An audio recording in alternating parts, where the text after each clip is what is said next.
amazing people, welcome back to the show. This right here still is Splash on TVC, and if you're just tuning in, well, you haven't missed so much because I know you would like gist. It's time for the entertainment news. We start up with this one. Asherkine reveals why he stopped making binge-eating content. Akinyemi Oluwaseun Omotayo, popularly known as Asherkine, has given reasons for discontinuing his binge-eating content. The content creator used to make videos showing him eating large quantities of different foods in one sitting, but explaining why he stopped making such videos, he wrote on X that it made him lose the concept of moderation. He added that he struggled to battle gluttony and also suffered health complications due to excessive eating, including general discomfort, heart palpitations, excess weight gain, irregular sleep patterns, high blood pressure, and constant fatigue. He wrote, and I quote, "I never answered to why I paused making this type of food content. I genuinely enjoyed clearing up over 5 different meals regularly until my body told me. Even though I had an active lifestyle at the time and tried to stay fit, I lost the concept of moderation as mindless binge eating became the OOTD, even when I wasn't creating content. I wouldn't stop eating until I started to feel abdominal discomfort despite being full ASL. I always wanted to keep eating. Gluttony had made its way. Aside the general discomfort, heart palpitations, excess weight gain, irregular sleep, sneaky high blood pressure counts, constant fatigue, and so on. The mental battle to beat gluttony is probably the hardest thing to deal with," end of quote. Asherkine said he realized he had lost the concept of moderation, often and eating mindlessly and excessively, even when not creating content, writing, and I quote, "I can't express how disrespectful gluttony is and how much power it holds, but it's mad underrated. It's 2 years after and I still chat to the pit in my tummy. If you struggle with compulsive eating disorder, shout out to you. Pay attention. I'm no health practitioner, but don't underplay it," end of quote. Although he no longer creates binge-eating content, Asherkine continues to produce food-related videos, but in moderation, adding, and I quote, "I'll still make food content, but definitely not in such volume," end of quote.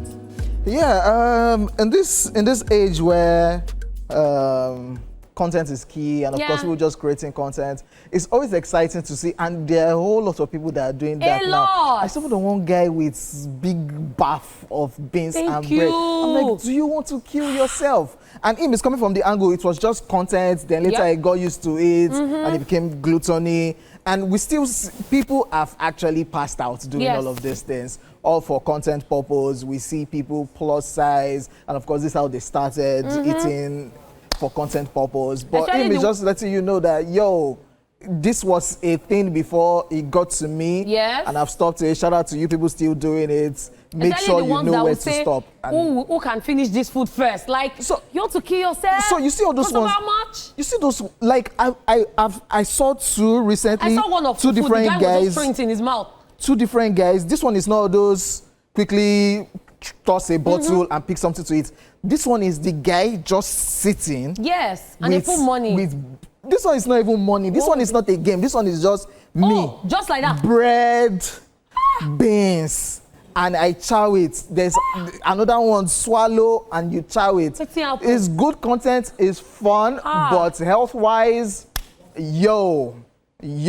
And I guess that's where Asherkine is coming from. Yes. Yes, it's content, but know when to stop so that it doesn't take over you and, of course, complicate your health issues. And that's why they said too much of everything is not good. It's crazy, because at the end of the day, his body got used to it and it became a problem for him.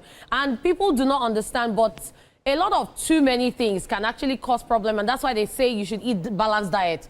If you take too many carbohydrates or too much protein or something, it could lead to something, because there's always a deficiency of something in the body, and it could lead to something that you've never even heard of before. So always try to balance your diet, and please do not eat too much. And if you know that you like to eat a lot, eat in bits, little bits. That can actually work. The content no go sweet, huh? I'm just saying generally, not even content-wise. Okay, content-wise, okay. Because that can also help you alleviate that excessive eating. If you're used to eating a lot at once, the easiest way to cut down is to eat in bits. Small here, in between snacks and all of that. Before you know, you start cutting down. But if you just decide, okay, I finished it. My dear, you all know. I think I'm easy onto content. Onto the next entertainment story, Taylor Swift makes unprecedented history with simultaneous #1 debut.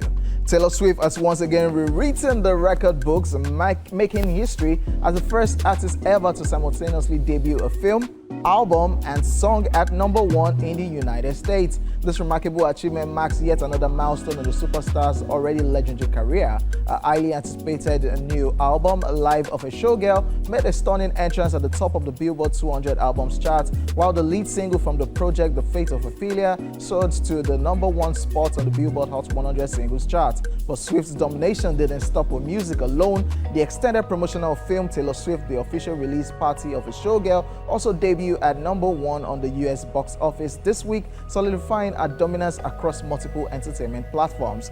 This triple threat success story isn't just a win, it's an historic breakthrough. The cinematic release is not only a fresh way to engage fans, but also marks Taylor Swift's growing influence in the film world. Meanwhile, the album's explosive success comes with the jaw-dropping numbers. Life of a Showgirl sold a staggering 1 million units worldwide in its first week, setting a new global record for the biggest opening week sales of any album in history. Taylor Swift's ability to consistently break barriers and set new standards was on full display all throughout this week. She has also become the first artist to ever claim all 10 spots on the Billboard Hot 100 Top 10 3 separate times. This unparalleled feat underscores our unmatched dominance in the music industry, showing that her popularity and cultural impact remain as strong as ever. Adding yet another feather to her cap, Taylor Swift achieved her 15th #1 album on the Billboard 200 with Life of a Showgirl, making her the first solo artist in history to reach this milestone. This accomplishment cements her legacy as one of the most successful and influential musicians of all time. As she continues to push creative boundaries and captures the world's attention, fans and industry insiders alike are left in awe of her unprecedented career trajectory. With record-breaking sales, chart-topping hits, and successful film debut all in 1 week, Taylor Swift's latest era proves once again why she remains the reigning queen of entertainment. Yes, and she is a queen because how do you do that? Like, yes, we know you for your songs. We know that your album dropped and you created and broke charts and records that you created. And then you're creating new records. Now you decided to do just a mini film just to introduce your album to your fans. And it is beating major films that are on the box office. What would you call that? That is a queen. That is a miracle. Like Taylor Swift and her fans. I don't know how they do it, but they know how to move mountains for her. They love her so much. And I feel like everyone needs people like the Swifties in their corner. Because when you have people that are always there for you, you don't need to call them. You don't need to call on them. They're fighting your battles for you. It's just pretty amazing whenever I see that Taylor Swift drops a body of work. I'm always already telling someone that just be watching. She will soon break one record or create one record. And she always does. So congratulations to Taylor Swift. It's crazy how I saw the top 10 on the Hot Billboard Hot 100. Yes, we knew last year she took over the top 10 list. Then this year I saw the top 10 list. And I said, oh, wait, watch it. She did it 2 years before. So 3 albums back to back. You know how somebody's song is #1, #2, #3, #4. She dominated the top 10 list. 3 years back to back. That's how crazy. And for somebody that Scooter Brown wanted to finish her career. Exactly. It's amazing, amazing stuff. Congratulations to Taylor Swift. It's never too late to start all over. Will Kanye still disagree and still say Beyonce is the best? You remember that Grammy night where Kanye got on stage, where they awarded Taylor Swift, like got on stage and say, I'm sorry, but Beyonce is the best? Will Kanye still be saying this right now? All right. Well, let's just leave here with his thoughts. Ladies and gentlemen, we are done with the entertainment news. We'll be back with our guest after this break, so don't go anywhere.